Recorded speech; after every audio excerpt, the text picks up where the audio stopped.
Hallo und einen wunderschönen guten Morgen, ihr Lieben. Heute geht es um mein neuestes Baby, Baby Nummer 5, um es ganz genau zu nehmen, und zwar Bloggen mit Plan, der Blogplaner für kleine Unternehmen, Selbstständige und Blogger mit Ambitionen. Vielleicht habt ihr es in den letzten Tagen auf Instagram schon mitbekommen. Am Sonntag habe ich den Blogplaner offiziell gelauncht. Da hatte ich auch das erste Exemplar in der Hand. Sehr, sehr geiles Gefühl übrigens. Und seit gestern ist er offiziell im Amazon-Shop erhältlich und für 24,90 zu erwerben. Damit ihr wisst, was euch genau erwartet und was der Benefit, was die Vorteile von diesem Blogplaner sind, und dachte ich, schauen wir jetzt einfach nochmal zusammen rein und gehen Schritt für Schritt, Seite für Seite durch, um was es bei diesem Buch eigentlich ganz genau geht. So, meiner Meinung nach ist, wie ihr wisst, Content Marketing und vor allen Dingen auch Blog Marketing eine der besten Methoden, um seine Zielgruppe im Internet abzuholen, um seine Zielgruppe auf seine Produkte und Dienstleistungen aufmerksam zu machen und ihnen zu zeigen, dass du der Experte für dein Thema bist. Und das ist eigentlich egal, ob du ein Produkt oder eine Dienstleistung anbietest oder ein Blog-Magazin hast, von dem du lebst. Ja? Das Ganze funktioniert aber nur, wenn du das strategisch angehst. Ansonsten kann so ein Blog ganz, ganz schnell ein Zeit- und leider auch ein kleines Geldgrab werden. Ja? Deshalb macht es tatsächlich Sinn, bevor du mit deiner Contentplanung, bevor du mit deiner Blogplanung fürs nächste Jahr startest, dir mal so ein paar Gedanken zu machen. Wer bist du eigentlich als Marke? Für was stehst du? Wen willst du erreichen? Und wo willst du mit deinem Blog hin? Und deshalb fängt dieser Planer hier mit einem Mini-Strategie-Guide an. Funktioniert nicht. Ich halte es hier mal so vor mich. Hallo Olga, hallo, hallo. Ich halte es hier mal vor mich, Mini-Strategie-Guide. Und es geht erstmal darum, deine Marke nochmal zu definieren. Ich denke, die meisten von euch, die wissen ziemlich genau, für was sie stehen. Es geht einfach darum, gerade wenn du dir Gedanken machst, mit welchen Inhalten du deine Zielgruppe abholen möchtest, ansprechen willst, dass du das Ganze nochmal kurz für dich definierst. Also hier deine Marke. Was ist deine Vision? Wo willst du mit deinem Blog hin? Wo möchtest du in 5 Jahren, vielleicht auch sogar in 10 Jahren mit deinem Blog stehen? Was ist deine Mission? Also was gibst du welchen Mehrwert lieferst du deiner Zielgruppe? Und natürlich eben ganz wichtig, wer ist eigentlich deine Zielgruppe? Ja? Wer sind deine Leser? Für was stehen sie? Welche Probleme haben sie? Welche Träume haben sie?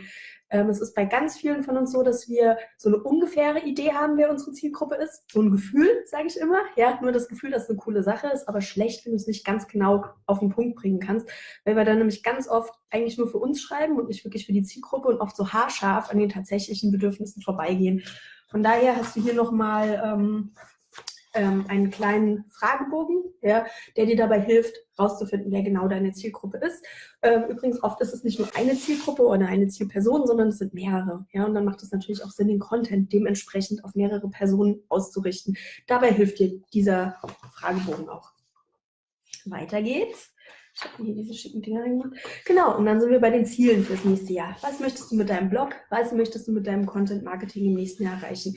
Hier helfe ich dir dabei, Ziele und Meilensteine zu definieren. Und ich kenne das von mir selber. Es ist total leicht, mal schnell so ein Ziel hinzuschreiben, runterzuschreiben und zu sagen, okay, das schaffe ich dann. Damit das nicht passiert, weil dann, das sind die Ziele, die man dann meistens nie erreicht und die dann spätestens im März wieder ad acta gelegt werden, ja, helfe ich dir hier mit einigen Fragen auch ein bisschen in diese Ziele reinzuspüren, ja, und zu gucken, okay, was möchte ich denn, also wieso sind mir diese Ziele wichtig, was möchte ich mit diesen Zielen erreichen, was passiert aber auch, wenn ich das Ziel nicht erreiche, ja, das kann nämlich auch ein ganz großer Motivator sein, wenn du weißt, was es für Auswirkungen hat, wenn du nicht an deinen Zielen dranbleibst. Schneller Schluck Kaffee und dann geht es schon weiter. Genau, weiterer Punkt ist deine Traffic-Strategie. Auch so ein Thema, das gerne vernachlässigt wird. Ja, die eine Sache ist, wunderbar, liebevoll gestaltete, tolle Blogposts mit viel Mehrwert für deine Kunden rauszuhauen. Die andere Sache ist aber auch tatsächlich Leser zu gewinnen, Menschen auf deine Blogposts aufmerksam zu machen, auf deine Seite zu holen. Das wird gerne vergessen und deshalb macht es auch Sinn, dass wir uns vorher Gedanken machen über unsere Traffic-Strategie. Ja, wo möchtest du deine Blogposts streuen? Wo möchtest du sie bewerben? Wo findest du deine Zielgruppe, die du ja vorher definiert hast? Wo findest du deine Zielgruppe und wo holst du sie am besten mit deinem Blogpost ab? Wenn du dir da vorher Gedanken machst, dann sind das auch Tätigkeiten, die nachher deutlich leichter fallen. Genauso, das Gleiche gilt für den redaktionellen Prozess. Ich bin teilweise auch so ein kreativer Kopf und gerade in meinem Arbeiten manchmal etwas unstrukturiert. Habe gemerkt, dass mir das beim Bloggen in der Vergangenheit unheimlich viel Zeit gekostet hat. Deshalb macht es Sinn, dass du dir einen redaktionellen Prozess überlegst, den du vielleicht dann noch bei jedem Blogpost beibehältst. Ja, also eine gewisse Struktur, die für dich passt und die du dann jedes Mal abarbeitest. Zum Beispiel für mich ist es total wichtig, zu batchen, heißt das englische Wort. Ich weiß gar nicht, was es auf Deutsch heißt vielleicht. Ja, also Dinge halt en bloc zu erledigen. Ja, also zum Beispiel bei mir ist immer so, dass ich 5 Blogposts auf dem Tisch habe, ja, und dann mache ich an einem Tag die Recherche für alle Blogposts und die Struktur für alle Blogposts und dann habe ich einen Tag, wo ich dann alle Blogposts einfach nur noch unterschreiben muss. Das ist für mich die beste Struktur. Andere haben da vielleicht eine ganz andere Struktur. Es macht aber Sinn, sich mal zu überlegen, was ist für dich die beste Struktur und sich dann auch die entsprechenden Freiräume zu schaffen, um nach dieser Struktur die Inhalte abzuarbeiten. So, und ja, das war jetzt sehr, sehr, sehr viel Vorgeplänkel, Vorplanung und jetzt fangen wir mit der eigentlichen Planung an. Meiner Meinung nach ist es aber sehr, sehr wichtig, diese Vorschritte zu machen, damit du nachher tatsächlich Erfolg mit deinem Blog hast, damit du nachher tatsächlich strategisch sinnvoll an das Thema Blog-Marketing rangehst. So, jetzt sind wir beim Jahresplan. Hier hast du 12 Monate definiert, auch auf den Folgeseiten. Du kannst in welchem Monat du möchtest anfangen. Das ist ganz cool. Der Blogplaner ist so ausgerichtet, dass du jederzeit damit loslegen kannst. Du kannst dir, also wenn du sagst, okay, mein Blog startet erst im nächsten Jahr im April, kein Problem, kauf dir den Planer, fang an zu planen. Du kannst dir die Monate eintragen, wie du möchtest, ja, und hast hier die Möglichkeit, deine großen Projekte zu definieren. Das kann ein Produktlaunch sein, das kann ein neuer Dienst anbieten, neue Dienstleistung sein, die du anbietest. Das können aber auch Feiertage zum Beispiel sein, die für dich und dein Unternehmen eine große Rolle spielen. Ich weiß, gerade wenn du ein physisches Produkt anbietest, ist die Weihnachtszeit immer ein ganz, ganz großes Thema. Also diese ganzen großen Themen, die dich in deinem Business nächstes Jahr begleiten, die kannst du hier eintragen. Und dann sind wir auch schon bei der Themenplanung für das kommende Jahr. Hier gehen wir nämlich dann noch tiefer rein, also von der ganz großen Metaplanung dann in die einzelnen Monate. Ja, kannst du hier auch eintragen, wie du möchtest. Und dann kannst du für jeden Monat ein Thema definieren. Das kann, also manche Blogger machen das gerne, wenn die verschiedene Themen haben, dass sie sagen, okay, ja, im Frühjahr, März ist irgendwie der Detox-Monat, ja, und April ist dann der Monat, da gucken wir, dass wir irgendwie total aufgeräumt sind in uns drin. Ja, kann ja sein, dass das so Themen sind, die dich irgendwie begleiten, ja, dass du so Themenmonate machst. Es kann aber eben auch sein, dass dein Thema ein Produkt ist oder ja, ein neuer Service, den du anbietest und dass du zum Beispiel deine Zielgruppe auch längerfristig auf ein bestimmtes Thema oder auch ein Problem vorbereiten möchtest. Also wenn du irgendwie im Mai zum Beispiel einen Produktlaunch hast, dann macht es Sinn, dass du 6 bis 8 Wochen vorher auch auf deinem Blog in deinen Inhalten anfängst, deine Zielgruppe auf dieses Thema vorzubereiten und vielleicht auch ein gewisses Problembewusstsein zu schaffen, damit die nicht total überrascht sind, dass du eine Lösung für ein bisher nicht wahrgenommenes Problem hast. Ja? Dafür ist diese Monatsplanung da. Genau. Und die kannst du hier dann auch nochmal verfeinern, hier in dieser Monatsplanung und auch runterbrechen auf die einzelnen Tage. Finde ich auch eine super Sache, dass du dir genau Gedanken machst, was möchtest du dann an den einzelnen Tagen für deinen Blog tun. Ja, also ich meine, der Blog sollte ja nur ein Begleitteil deines Business sein und nicht die Hauptaufgabe sein.